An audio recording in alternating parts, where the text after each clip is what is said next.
आकारा इसमें आप लोग का स्वागत है। हम लोग जो पीसीएस प्रीलिम्स के लिए जो क्रैश कोर्स चल रहा था उसमें आज हम लोग देखेंगे मूल कर्तव्य जिससे हम लोग जानते हैं फंडामेंटल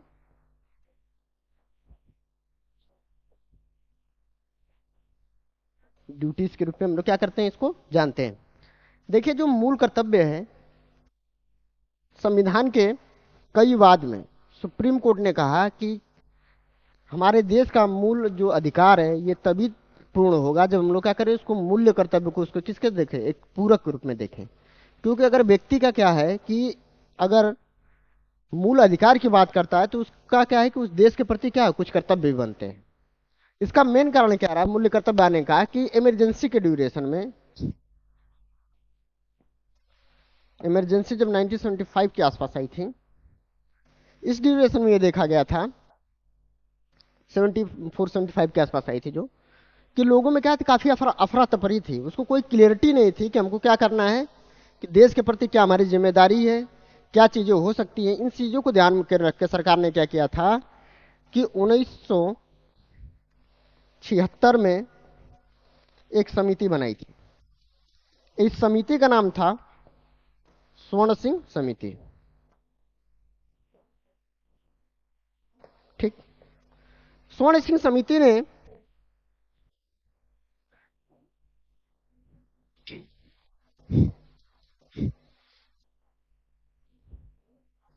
सिंह समिति ने 1976 में ही क्या किया था कि रिकमेंडेशन दिया। ठीक है। रिकमेंडेशन दिया और इसमें 8 मूल कर्तव्यों की क्या किया था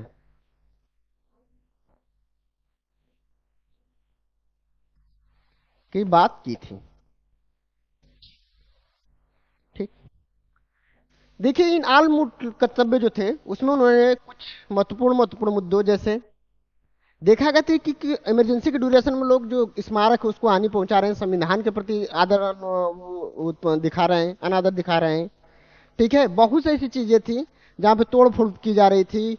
कई बार आपसी मतभेद देखे गए आपसी लड़ाइयाँ देखी गई ये सब चीजें देखने को मिल रही थी। तो सरकार ने इन सब चीजों को ध्यान में रख के मूल कर्तव्य की बात की।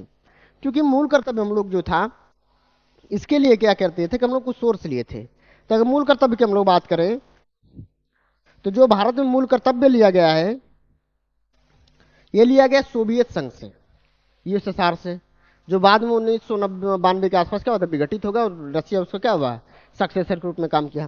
तो मूल कर्तव्य में जैसे बोला गया था कि बात की गई थी कि स्मारक जो हमारे हैं स्मारक क्या संविधान स्मारक से कंफ्यूज हो जाएंगे आप लोग खासकर डीपीएसपी को लेकर। तो बात किसकी की गई थी कि संविधान की जो मूल्य हैं उनका सम्मान करना। ठीक है। वोट देने की बात की गई थी। वोट नहीं ये बोला गया था टैक्स।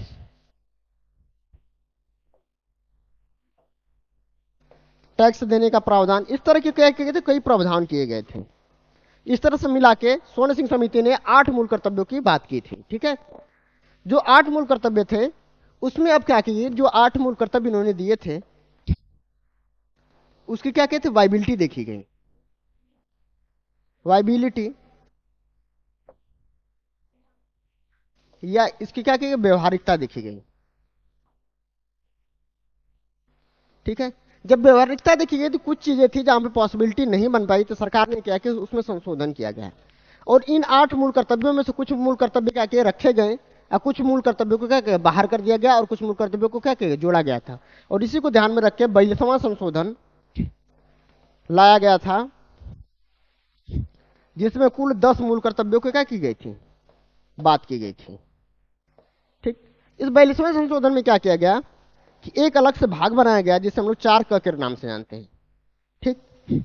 और इसको मूल कर्तव्य को अनुच्छेद 51 क के तहत रखा गया था। ठीक है।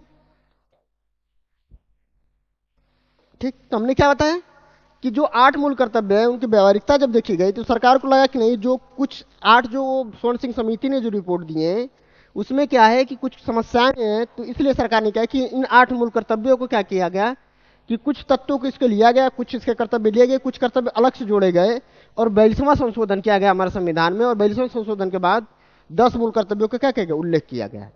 अब ये 10 मूल कर्तव्य किस में रखे गए थे, भाग 4 क और अनुच्छेद 51 के तहत क्या क के तहत क्या रखा गया था, रखा गया था। ठीक है, अब इसमें हम लोग देखेंगे कि जो मूल कर्तव्य है उसका स्रोत क्या रहा हमारे। मूल कर्तव्य की जो स्रोत देखेंगे हमारे यहाँ, तो एक तो हमको मिलता है सोवियत संघ से। सोवियत संघ में मूल कर्तव्य का क्या है कि स्रोत था। अब इसको सबसे पहले जो अडॉप्ट किया था देश, प्रथम एडाप्टेशन वाला जो देश था,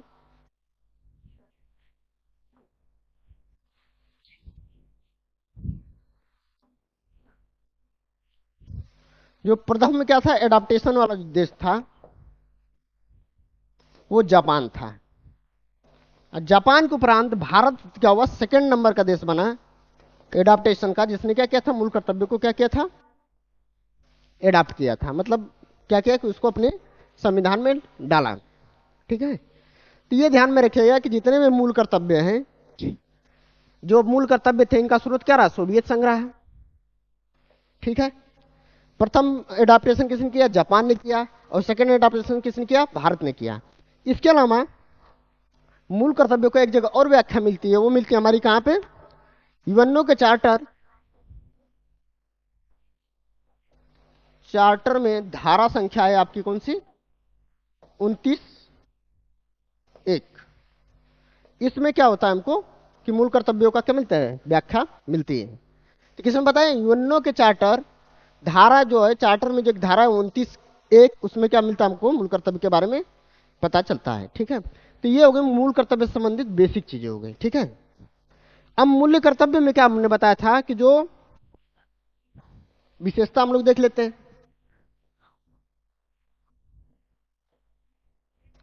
मूल्य कर्तव्य की विशेषता, यह क्या है, यह केवल नागरिकों के लिए है।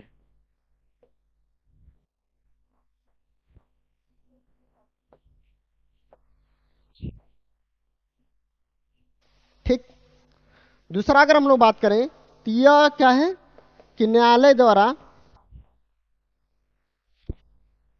गैर न्यायोचित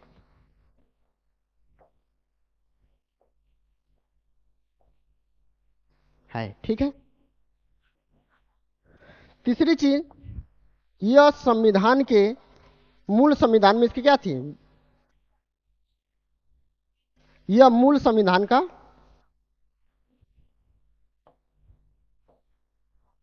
भाग नहीं था। ठीक, चौथा, जो संविधान में मूल कर्तव्य संबंधित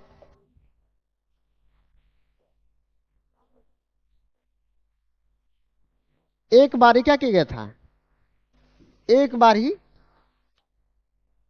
संशोधन किया गया था, संशोधन किया गया है। ठीक है, यह संशोधन कब किया गया था, 6वां संशोधन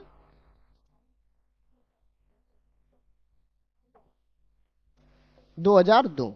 ठीक है, मैंने बताया ना, शिक्षा का जब जो शिक्षा का अधिकार था 21A जब जोड़ा गया था, तो उस टाइम क्या गया था कि 3 जगह संशोधन किए गए थे, एक फंडामेंटल राइट में, एक डीपीएसपी में, और तीसरा कहां जोड़ा गया था, मूल कर्तव्य में। ठीक है, इस चीज को ध्यान में रखना है।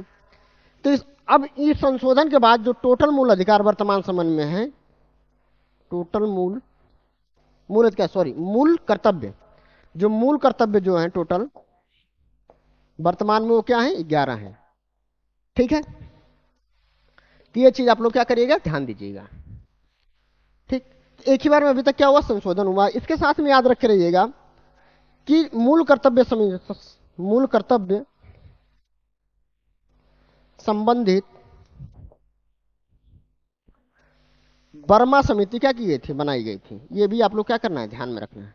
क्या कभी पूछ लेता है कि बना कोई वर्मा समिति किससे संबंधित? वर्मा समिति जस्टिस वर्मा समिति मूल कर्तव्य से संबंधित थी। झंडा संहिता कुछ इस तरह की चीजों को लेकर बनाई गई थी। ठीक है, तो इस चीजों को आप लोग को ध्यान में क्या करना है, रखना है।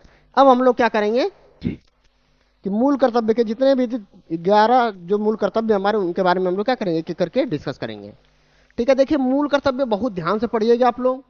कुछ मूल कर्तव्य के तत्व हैं जो क्या करते हैं कि डीपीएसपी से क्या करते हैं, हल्का फुल्का मैच खाते हैं, तो वहां पे कंफ्यूजन हो जाता है। कई बार डीपीएसपी जो पूछा होता है तो हम लोग मूल कर्तव्य पे मार के आते हैं गोला, और कभी क्या होता है कि मूल कर्तव्य पूछा होता है हम लोग डीपीएसपी पे गोला मार के आते हैं। तो इस चीज को ध्यान में रख रहिएगा। ठीक है ना। जैसे जो पिछला वर्ष था उसमें 2022 में एक प्रश्न आया था डीपीएसपी से स्मारक को संबंधित। 90% बच्चों ने मौलिक कर्तव्य को क्या किया था, गोला मार के आया था। तो इस चीज को आपको ध्यान में रखना है। ठीक है, अब देखिए इसमें हम लोग देखते हैं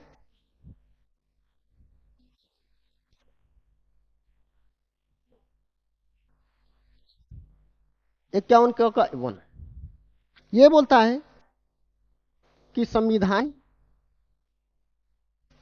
के संविधान का क्या करना है। एक चीज बोला कि पालन करना है, पालन करना। दूसरी चीज क्या इसमें बोली गई है, आदर्शों। तीसरी चीज संस्थाओं। ठीक है, इसके साथ में क्या बोला गया है, राष्ट्रध्वज। ठीक, और बोला गया है किस चीज का, राष्ट्रगान। क्या करना है, का आदर करना है, का आदर करें। ठीक, तो क्या बोला है, क्या उनको कि फर्स्ट में कि संविधान का हमको पालन करना है, उसके आदर्शों को, उसके संस्थाओं को, उसके राष्ट्रध्वज को और राष्ट्रगान का हमको क्या करना है, आदर करना है। इस चीज को हमको लोग क्या करना है, ध्यान रखना है। ठीक है, इसके बाद हम लोग अगला देखते हैं। ये बोलता है कि स्वतंत्रता के लिए,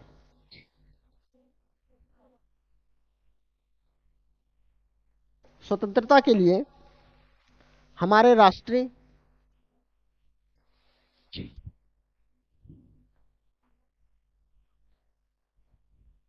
हमारे राष्ट्रीय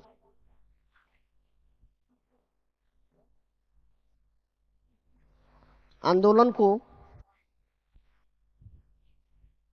प्रेरित करने वाले।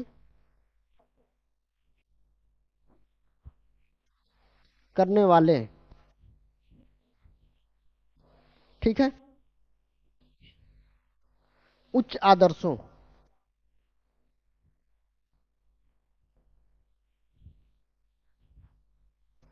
को हृदय में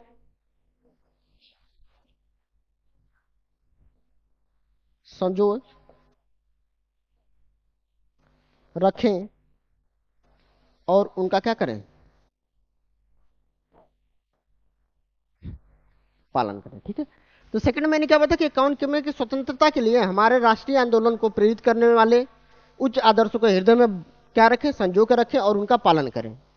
ठीक है, कई बार लोग क्या करते हैं कि ऐसे कम जानकारी के अभाव में भी क्या करते हैं, कभी गांधी को जी को क्या करते हैं, क्रिटिसाइज करना शुरू कर देते हैं, कभी नेहरू जी को क्रिटिसाइज करना शुरू कर देते हैं, तो कभी अम्बेडकर जी को उल्टा सीधा बोलने लगते हैं, तो कभी आप देखोगे हमारे बहुत से क्रांतिकारी जो नेता हैं उनको क्या करेंगे, बोलने बारे उसके बारे में पहले आप जानिए, चीजों को पढ़िए, फिर उसके बाद क्या करिए कि अपने तथ्यों को बताइए। यही सब बोला गया कि जो व्यक्ति आपके देश के लिए बहुत बेहतर काम करके गया है उसके लिए आप क्यों गलत बोलेंगे। ठीक है, तो यही सब कहने का मतलब है कि ये चीजें देखी गई थी इमरजेंसी के दौरान। उसके बाद भी तो हुआ कि एक हमको मौलिक कर्तव्य भी क्या होना चाहिए, बनाना चाहिए।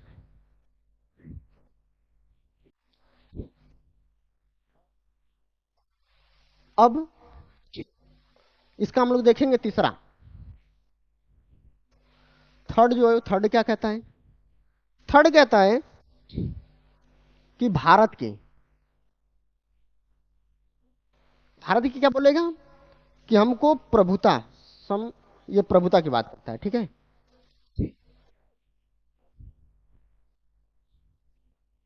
प्रभुता, एकता,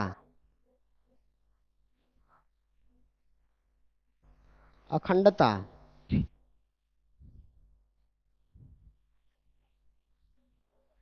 अखंडता, ठीक है। ये तीन चीजें किसकी बात की है? इन तीन चीजों की बोला है कि अखंडता की रक्षा करें, ठीक है, साथ में क्या करें, और उनका क्या करें, पालन करें।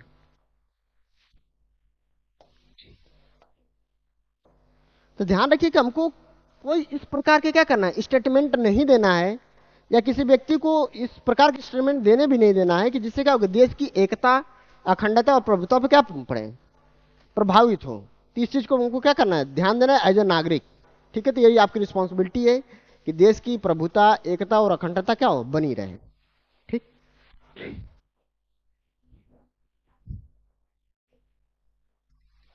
चार ध्यान रखिए, चार क्या बोलता है कि देश की अगर बात हो कि रक्षा, ठीक है, करे और आह्वान होने पे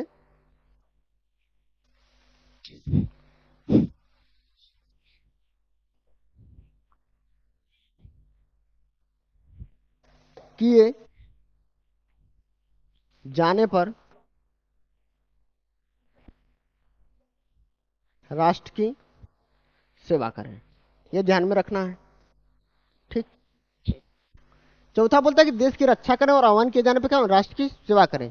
याद करिए अभी क्या हो रहा है कि यूक्रेन और यूएस, रशिया जो वार चल रहा था, रशिया क्या की कि अपने नागरिकों को मौलिक कर्तव्य के अंतर्गत ही फोर्सफुली भी उसने कई बार क्या है, फोर्सफुली वहां पर काम करना शुरू कर दिया, कि वहां के जो नागरिक थे उनको भी बोला कि आप आइए क्या करें, लड़िए अपने देश की किसके लिए, सुरक्षा के लिए। तो ये सबकी रिस्पॉन्सिबिलिटी बनती है कि कहीं पे देश की क्या होगी, सेवा की बात आ जाती है, सुरक्षा की बात आ जाती है, वहां पर सेवा करने के लिए आप क्या करिए, निस्वार्थ ढंग से कार्य करिए।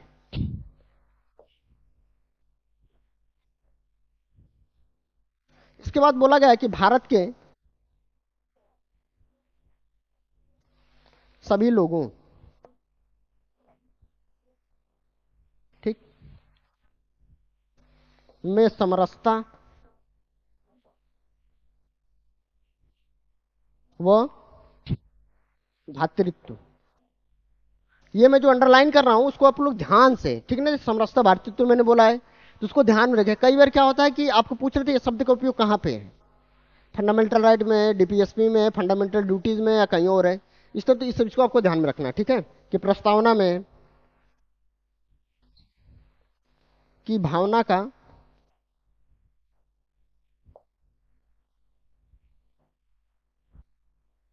विकास करें, जो धर्म, भाषा और क्षेत्र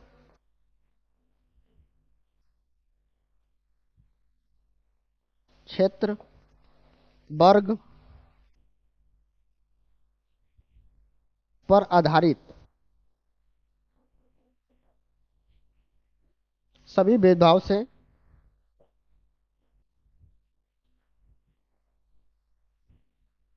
भाव से परे हो, तथा ऐसी प्रथाओं का क्या किया जाए, प्रथाओं का त्याग किया जाए, जो स्त्रियों के सम्मान के विरुद्ध हो, स्त्रियों के सम्मान के विरुद्ध हो, ठीक। तो देखिए क्या बोलते हैं भारत के, इसमें जो 51 क के जो 5वां सेक्शन बोलता है भारत के सभी लोगों में समरसता व भ्रातृत्व की भावना का विकास करें, जो धर्म, भाषा, क्षेत्र वर्ग पर आधारित हो और सभी भेदभाव से क्या हो, परे हो। मतलब धर्म, भाषा और क्षेत्र वर्ग पर आधारित सभी भेदभाव जो भी हो उसके क्या हो, परे हो, ठीक। और बोला गया है अलग से कि ऐसी प्रथाओं का, उसी में जोड़ के, कि ऐसी प्रथाओं का त्याग करें जो स्त्रियों के क्या हो, सम्मान के विरुद्ध हो। सोचिए कितनी बड़ी बात बोली गई। अगर आपको प्रश्न आ जाता है, जैसे मेंस के प्रश्न में ये आ जाता है कि देश में असंप्रदायिकता क्या अपने चरम पे है, तो इसके निवारण के उपाय बताइए, या महिलाओं के संबंधी समस्याओं के निवारण के उपाय बताइए, या हिंसा की घटनाएं बढ़ रही, उसमें आप सीधे इसको कोड करिए। सबसे पहले हमारे कॉन्स्टिट्यूशनल क्या है कि हमारा जो प्रोविजन क्या है, एज ए क्या बोलते हैं राज्य, और एज ए क्या नागरिक, नागरिक तौर पे लिखे कि राज्य के तौर पे तो 14-15 ये सब फंडामेंटल राइट बनाया गया है, लेकिन उसके अलावा जो नागरिक के तौर पे बात की गई वो ये बात की गई है। देखिए कितना प्रभावी होगा आपके आंसर। तो आपको प्रश्न ये जो चीजें पढ़नी है क्या बोला कंप्रीहेंसिव है, मतलब चीजों को सोचिए कि जो चीज हम पढ़ रहे हैं कहाँ उपयोग कर सकते हैं। ठीक है, तो इस चीज को ध्यान में रख के आगे बढ़िए। ठीक है, अब हम लोग बात करेंगे फैटिंग की। हमारी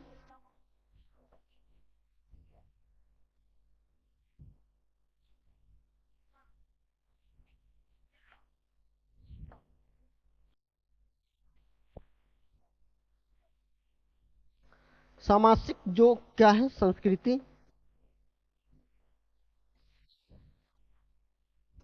की गौरवशील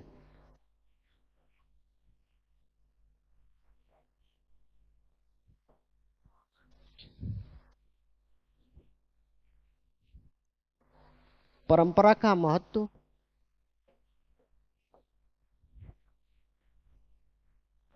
समझे और उसका परीक्षण करें। उसका क्या करना है, परीक्षण करना है। ये क्या बताया गया है कि बोला कि हमारी सामाजिक संस्कृति जो है, जो हमारी क्या है सामाजिक संस्कृति, जो हमारी सामाजिक संस्कृति की बोला कि गौरवशील परंपराएं हैं, गौरवशील परंपराओं का क्या महत्व समझे और उसका क्या करें, परीक्षण करें। जैसे हमारी जो सामाजिक जो संस्कृति है उसमें क्या बताया कि महिलाओं का क्या करें, सम्मान करें, ठीक है, पर्यावरण की सुरक्षा करें, ठीक है, बुजुर्गों का क्या करें, ध्यान रखें, बड़ों को सम्मान दें, छोटों को क्या करें, स्नेह दें। तो इस तरह के प्रोविजन जो है हमारी क्या है परंपराओं से चले आ रहे हैं, इन चीज को क्या करें, परीक्षण समय समय पर करते रहिए कितना ये रिलेवेंस है। तो जब देखेंगे आज भौतिकतावादी मतलब ग्लोबलाइजेशन के टाइम में जहां पे लोग क्या है कि एक नातेदारी से ज्यादा जो इकोनॉमी है उसको ज्यादा तवज्जो दे रहे हैं, तो उस स्थिति में क्या है कि अगर इन परंपराओं को ध्यान में रखा जाए और इनका परीक्षण किया जाए तो हमको पता चलेगा कि हमारी जो व्यवस्था है, जो परंपराएं, जो बेहतर, जो अच्छी गौरवपूर्ण परंपराएं हैं वो आज समाज को बेहतर करने में क्या हो एक कारीगर के रूप में क्या हो सकती है, एक कारीगर हो सकती है। इस चीज को आपको क्या करना है, ध्यान में रखना है। अब ध्यान में देखिएगा वहां मैंने एक बताया था कि प्राकृतिक, वहां पे पर्यावरण संबंधित एक मैंने क्लॉज बताया था, कहां पे, डीपीएसपी में। अब यहाँ पे देखिए ध्यान से देखेंगे तो आपको अंतर दिख जाएगा, उसमें बताया था ना कल। अब उसमें याद रखिएगा क्या है कि प्राकृतिक पर्यावरण को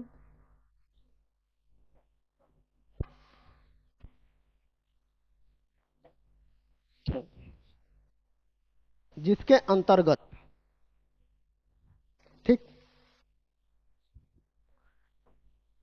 मैंने बताया था वहां पे झील नदियां वगैरह नहीं होगी, लेकिन यहाँ पे झील नदियां वगैरह हैं, ध्यान रख रहिएगा। झील, नदी, वन्य जीव,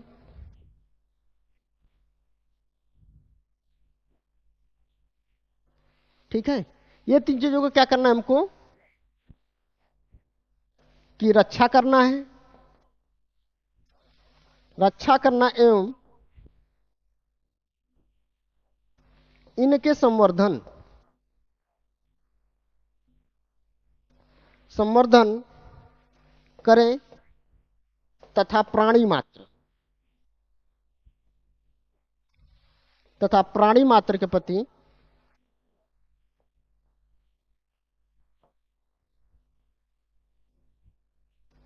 दया भाव क्या करें। देखिए जो ये चीजें लिखी गई जैसे प्राकृतिक, अब देखिएगा जैसे अब डीपीएसपी में देखोगे झील नदी की क्या बात नहीं की, वहां पर वन्य और वन्य जीव की बात की गई, ठीक है, इस अंतर को क्या करना है, समझना है हमको, ठीक है, कि कभी क्वेश्चन है तो हमको फंसना नहीं है। तो प्राकृतिक पर्यावरण को जिसमें अंतर्गत झील, नदी, वन्य जीव की रक्षा करना एवं इनके संवर्धन करें तथा प्राणी मात्र के प्रति क्या करें, दवा भाव रखें। देखिए आज के टाइम हम लोग पढ़ते हैं कि ह्यूमन और वाइल्ड क्या है कि कन्फ्लिक्ट की बात चल रही है, ठीक है। आज के टाइम जो शेर है, बाघ, क्या होते हैं, जो जंगली जानवर हो क्या धीरे धीरे मानवीय आवास में आ जा रही है। इसका कारण क्या है कि हम लोग ने उनके जम क्षेत्रों को क्या अतिक्रमण कर दिए हैं। तो इससे पर्यावरण को क्या हो रहा है कि बहुत ह्रास हो रहा है, जिसका हमको क्या है कि कहीं न कहीं परिणाम के रूप में कोविड 19 जैसी बीमारियां दिख रही हैं। इसका कहीं ना कहीं कारण ये है कि ये जो चीजें हैं हम लोग इस चीज को क्या कर रहे हैं, ध्यान में नहीं रख के काम कर रहे हैं। ठीक है।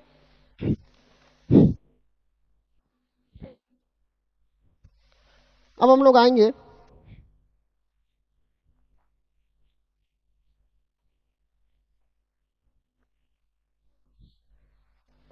8 इसमें जो है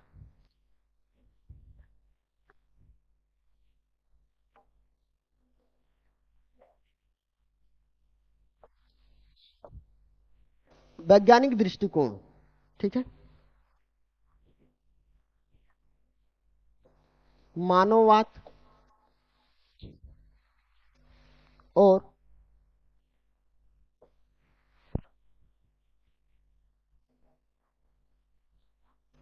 ज्ञान अर्जन तथा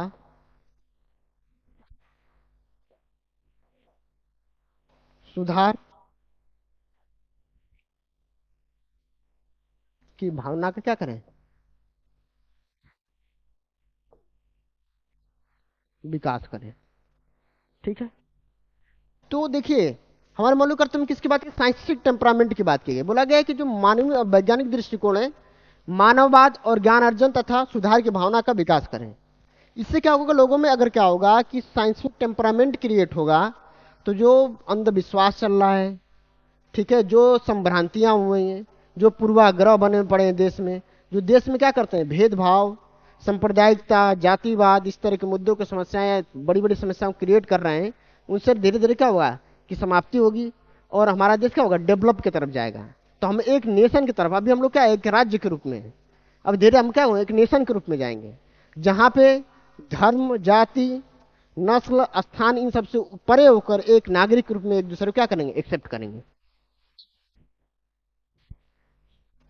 इसके बाद में नौवां जो बोला गया था,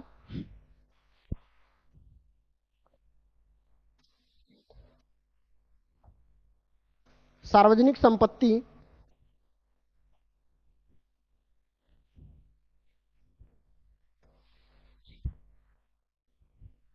को सुरक्षित रखें और हिंसा से दूर रहें। और क्या रहें, हिंसा से दूर रहें। ठीक है। आज के टाइम देखिए सबसे बड़ी समस्या क्या, नोवा क्या बोला कि सार्वजनिक संपत्ति को सुरक्षित रखें और हिंसा से दूर रहें। आज के टाइम क्या है कि लगता है जनता को या जो भी पब्लिक यहाँ पे कि अगर कोई सरकार से संबंधित समस्याएं हैं, तो सबसे पहले हम लोग बस फूंक देते हैं, गाड़ी जो सरकारी ऑफिस है उसको तोड़ना फोड़ना शुरू करते हैं, सड़क उखाड़ना शुरू कर देते हैं। इसमें क्या हम अपनी सार्वजनिक संपत्ति का ही हानि करते हैं, रेलवे को हानि पहुंचाने लगते हैं, रेलवे जलाने लगते हैं। क्या इस मसले का कोई हल है? नहीं है। आप क्या कर सकते हैं कि डिजिटल आप स्ट्राइक करिए, मतलब डिजिटल तौर पे आप विरोध करिए, ठीक है, शांतिमय तरीके से विरोध करिए, हमारा संविधान अधिकार भी देता है। तो इससे क्या होगा, देश का ही नुकसान है। इन सब चीजों को क्या है, इसीलिए मौलिक कर्तव्य में रखा है कि इन सब चीजों को ध्यान में रखिए। ये अगर आप फंडामेंटल राइट को चाहते हैं तो मौलिक कर्तव्य को भी आपको क्या करना है, ध्यान रखना पड़ेगा। ठीक है। इसके बाद 10वें की हम लोग बात करेंगे,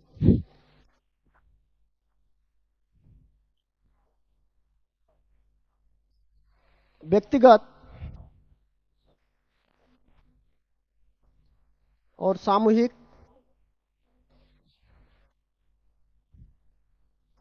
गतिविधियों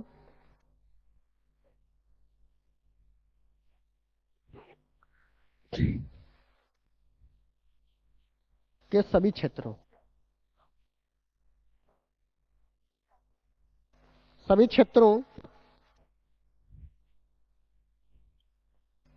में उत्कर्ष की ओर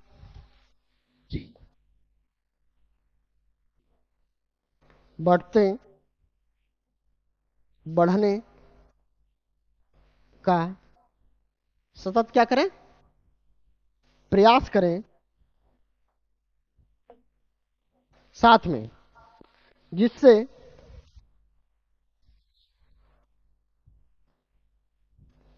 राष्ट्र निरंतर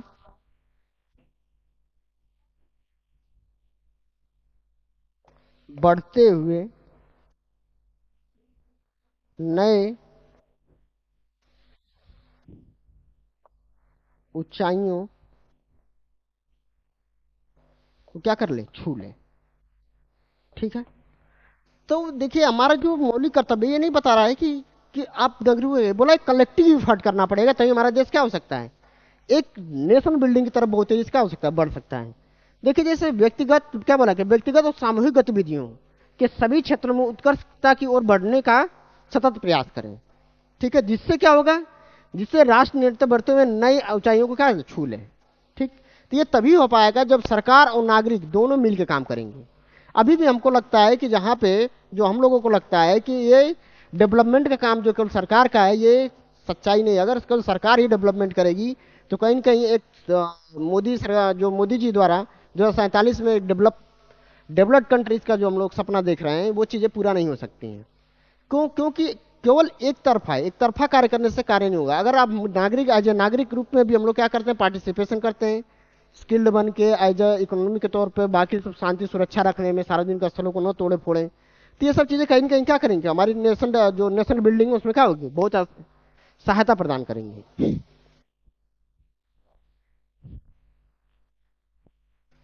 अब देखिए लास्ट हमने बताया था कि एक बार संशोधन इसका हुआ है, 6वां संशोधन संशोधन 2002 में। ठीक है, क्या किया गया था, उसमें किया गया था कि 6 से लेकर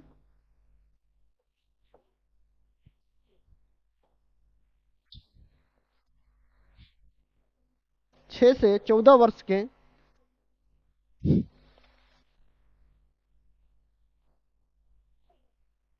आयु के बच्चों बच्चों के माता पिता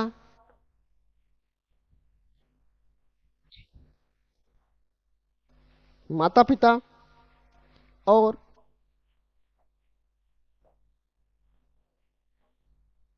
प्रतिफल,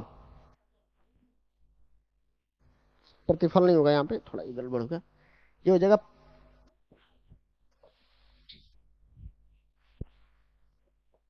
प्रतिपल। मतलब जिसमें क्या हो, कोई उसका देख रेख करने वाला हो। ठीक है, गार्जियन, माता पिता के साथ में क्या हो, या तो गार्जियन हो, ठीक है, के संरक्षक,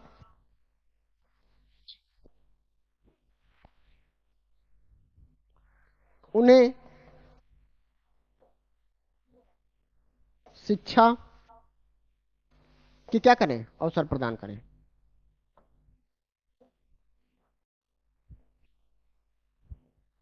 ठीक है, तो देखिए इसको किस तरह हमको जोड़ के, अगर हम लोग फंडामेंटल राइट एक क से जोड़ के देखें तो एक क में क्या बोला है कि राज्य का ये क्या है कि कर्तव्य है कि क्या करे कि 6 से 14 साल के जो बच्चे हैं उनकी प्रारंभिक शिक्षा क्या करें, सुनिश्चित करें।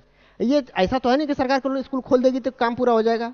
उसके लिए क्या करना पड़ेगा कि जो एज ए नागरिक रूप में 6 से 14 साल के आयु के अगर बच्चे हैं तो उनके माता पिता साथ में जो बच्चे के संरक्षक जो हैं, ठीक है ना, उन्हें यह कर्तव्य बनता है कि वो शिक्षा के अवसर क्या करें, बच्चे को प्रदान करें। मतलब बच्चे को क्या करें, स्कूल तक कम से कम पहुंचाए, बाकी काम क्या हो जाएगा, राज्य का हो जाएगा।